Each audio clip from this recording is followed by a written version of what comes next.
There's a million things that we could say are evil if we wanted to, right?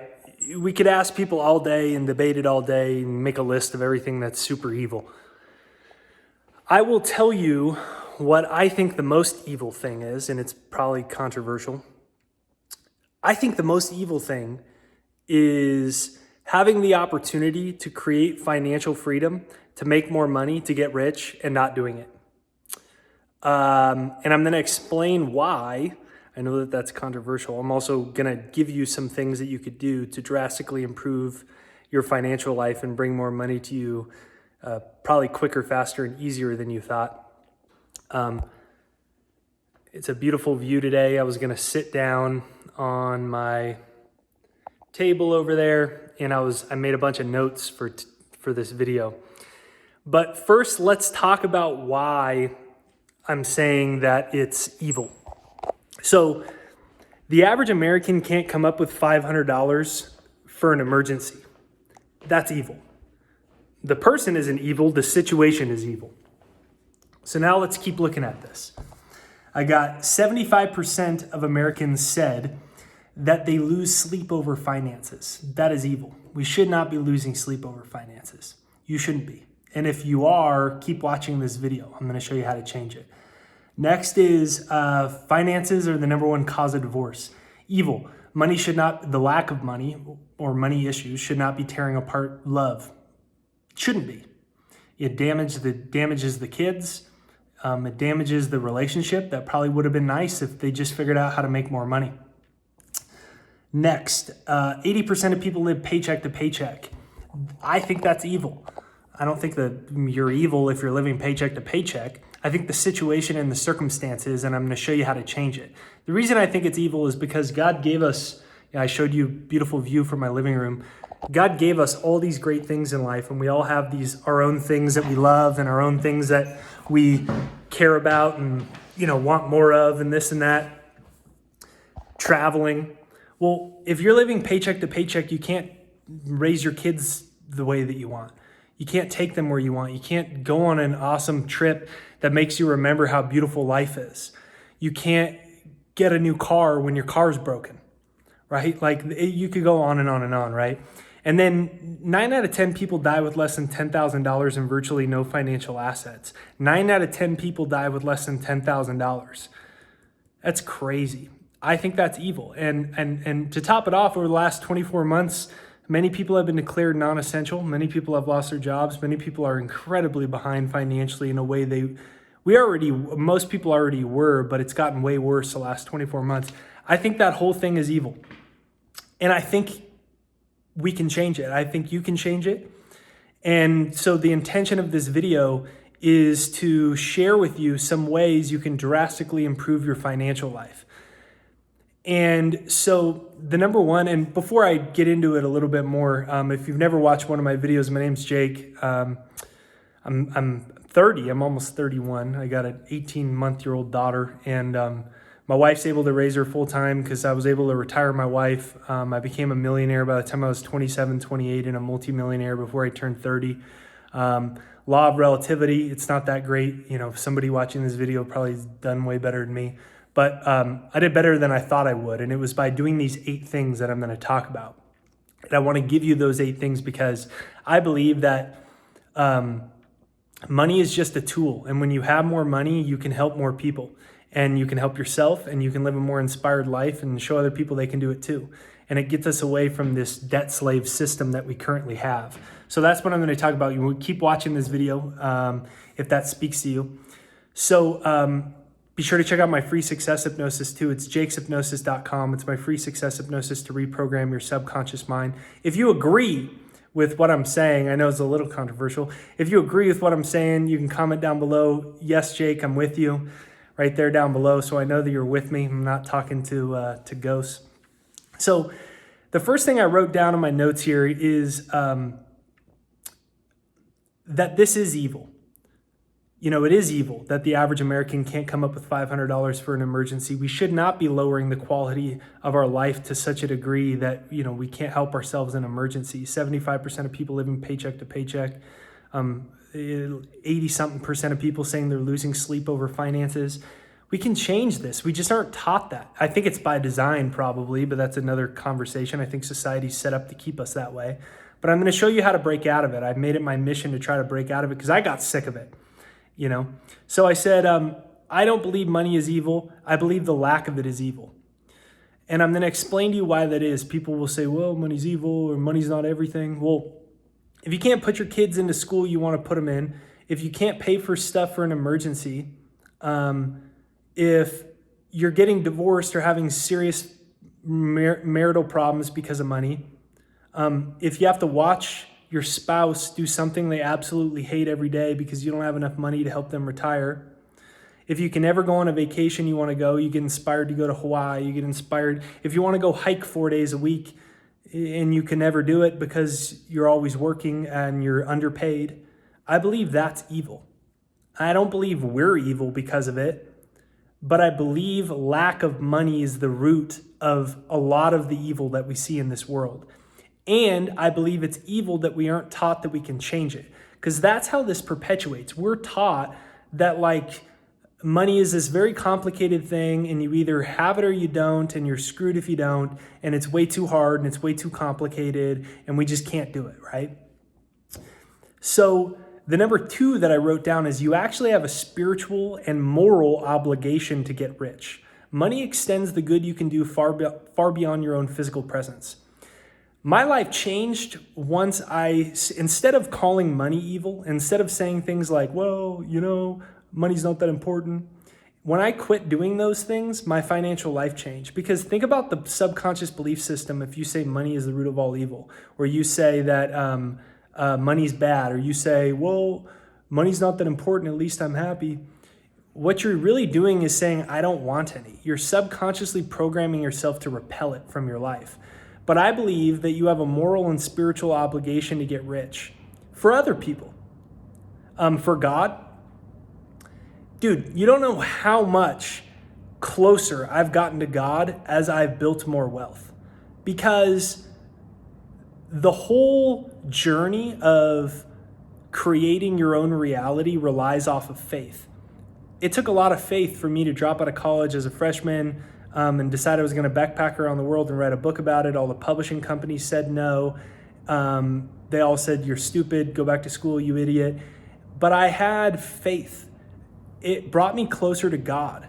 Starting my business, building my career, making YouTube videos when no one would listen to them and thinking I should just quit.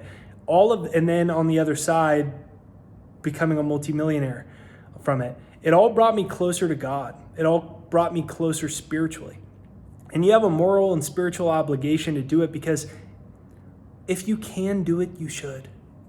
And you can do it. If you're watching this video, you have the internet. The world wants to convince us it's never been harder, but it's actually never been easier to get rich. You don't need to be that smart. Henry Ford was illiterate and had a middle school education, and he's Henry Ford. Richard Branson has dyslexia, and he can't read financial statements and numbers or anything even to this day. So if you can't read financial statements, whatever, you can still become rich. And you have a moral and spiritual obligation for your kids. And if you don't have kids, you have a moral and spiritual obligation for your family, for your friends. You can hire your friends. When my best friend had a really terrible divorce, he had to get out of where he lived, and so he didn't have a job. I was able to hire him and pay him well for many years while he could recover, get on his feet again. So money allows you to extend the good you can do far beyond your own presence. And it's your right to be rich, in fact, to glorify God and to help improve the world, not only from a service perspective of if you have extra money, you can rebuild the education system, community, but so you can help your friends and your family and you can inspire other people to do it too. But it's a shift in belief. And that's why I'm so big on success hypnosis. My success hypnosis is right there down below. It's jakeshypnosis.com right there down below. I'm going to get a sip of coffee. So be sure to check out my free success hypnosis. It's right there down below in the description and pinned to the comments. Because society conditions you to believe money's the root of all evil and to think, you're stuck that way. I think it's by design, but that's a story for another time. So number 3 is money isn't about taking. It's about adding value and solving problems. So if you decide right now it is your right to be rich and you're going to figure it out and you're not going to stay where you are anymore, you're going to create more financial independence, you want it, and you're not going to allow the world to control you anymore. One of the big belief systems that stops a lot of people, especially well-intentioned people, is that they think that money, because they believe money is the root of all evil, they think if you get money, you're taking from someone else. And that's how they've set up our world to believe that, a world of scarcity.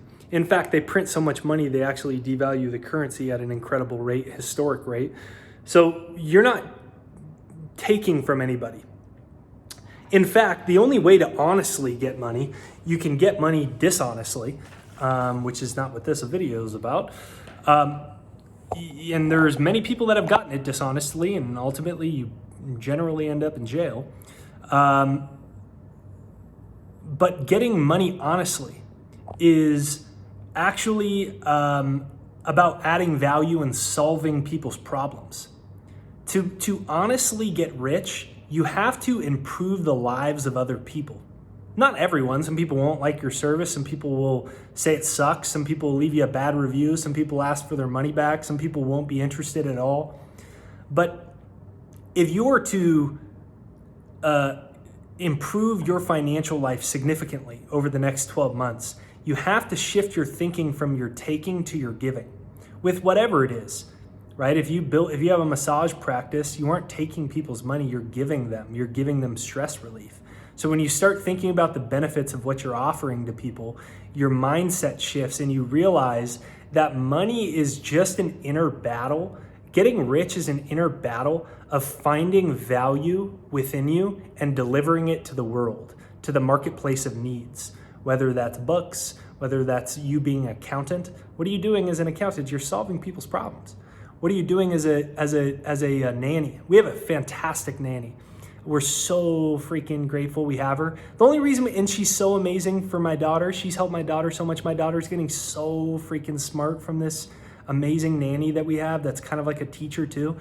And why do we have her? Because I have extra money, because money is a tool that allows you to extend the good you can do far beyond your own physical presence.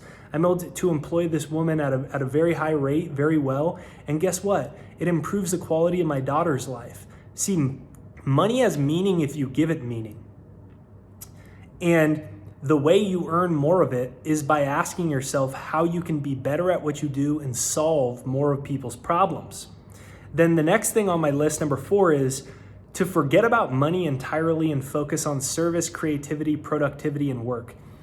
The people that are broke are always thinking about money. I remember there was a Bob Proctor quote. He used to always say, once you have money, you'll be amazed at how little you think about it. But when I was broke, I always thought about money. So decide how much you want to earn, decide you're going to change your financial life, but then get focused on how you can serve. Whether it's serving your boss better, your clients better, your customer better, being a better real estate agent, being more focused, reading more books, finding new massage techniques so you can help people's neck better, so you're highly sought after through word of mouth in your community, being better as a life coach, acupuncturist, investor, whatever the heck it is. Focus on getting better at it because you are paid in direct proportion to your own growth and value that you provide to the world. That's it. And if you don't believe that, I can guarantee you're going to be broke. The people that don't believe that are the people that are broke, and they think the reason they're broke isn't because of them. They think it's because of the system. They think it's because they didn't have the right education or college was too expensive. They think it's because of the rich people and we need to change the system. And the fact is, Wayne Dyer said, if you think other people are your problem, you're going to have to send the whole world to the psychiatrist before you can get any better. And you're going to have to send the whole world to the psychiatrist and change everything about the system before you can get rich? No thanks, I'd rather change my belief system. And then the next thing, number 5, is you're being brainwashed. It's important to realize that we're all being brainwashed. You're brainwashed every second. So when I go like, here's my free success hypnosis, get it. Some people are like, are you going to brainwash me? You're already brainwashed. Psychologists say 95% of your life is subconscious. Sub means below. 95% of your life is subconscious. 95% of all your thoughts and actions financially or subconscious, you've already been hypnotized. And if you wonder how you've been hypnotized, in what way you've been hypnotized, look at the results of your life. That's how you've been hypnotized. Have you been hypnotized to make $1,000 a month, $2,000, $5,000, $10,000, $100,000? How have you been hypnotized? Well, then the next thing is you can change it. So use my free success hypnosis. It's right there down below. Don't get it yet. Keep listening to these next couple steps because this is some powerful stuff. But be sure to get it. It's in the description and pinned to the comments. It's free. You just listen to it for a couple minutes in the morning and at night and start reprogramming your mind. The next thing I have on my list is, in order to change your financial life, you have to take 100% personal responsibility for it and realize you've created, promoted, or allowed everything in your life. If it's your boss's fault, if it's your mom's fault, if it's your spouse's fault, you can never change it. They have to change. So once you realize you've created, promoted, or allowed everything in your financial life, you're free to change it. If you don't, you're a victim and you can never change it. And other people have to change and the system has to get different and somebody else has to be president and whatever else it is. Bernie has to win or Trump has to win or Hillary has to win and your life won't change until that happens, or your boss has to change. Well, what if you change and you get better? And if your boss still doesn't recognize it, you're going to be better and someone else is going to swoop you up and pay you more. So after that, we have stop doing low-income busy work. What really changed my life is when I stopped doing low-income busy work. I realized all work isn't created equally, and just because you work hard and you spend a lot of time working doesn't mean you're going to make any money. What matters is, are you doing high or low-income producing tasks? So take inventory. Here's my daughter's got a playroom in like every room in our house, but take inventory of everything you're doing and ask yourself, is this a high income or a low income producing task? And focus relentlessly on high income producing tasks. You might be able to cut your work hours in half, but make twice as much money just by focusing on high income producing tasks. And then last but not least is, do not seek validation from money. A lot of times people try to make money as a way to fill a void within themselves, which is probably why the old adage, rich man can't get through heaven and whatever the hell else it says, money's the root of all evil. It's because people are insecure and they haven't dealt with their own issues, so they think if they have more money, it'll validate them. You have to realize you're already whole, worthy, and complete, and the kingdom of heaven is within. Money is just energy. That's all it is. It's energy that you receive for service that you render. And a lot of it has to do with your self-esteem and your self-image. Don't seek validation from money.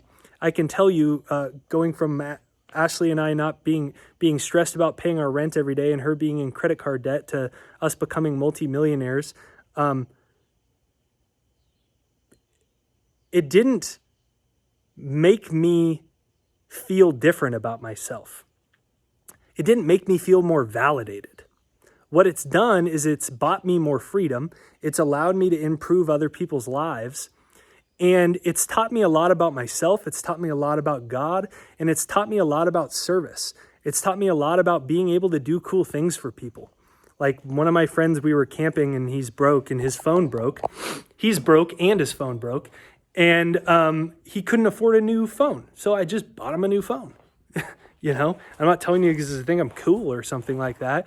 I just want to change your mindset, because I think when all of our mindsets change about money, that's when the world changes. That's when we get away from the slavery, debt-based monetary system that keeps everyone in credit card debt and keeps everyone broke, and the 1% just get richer and richer. You can change your financial life. You can.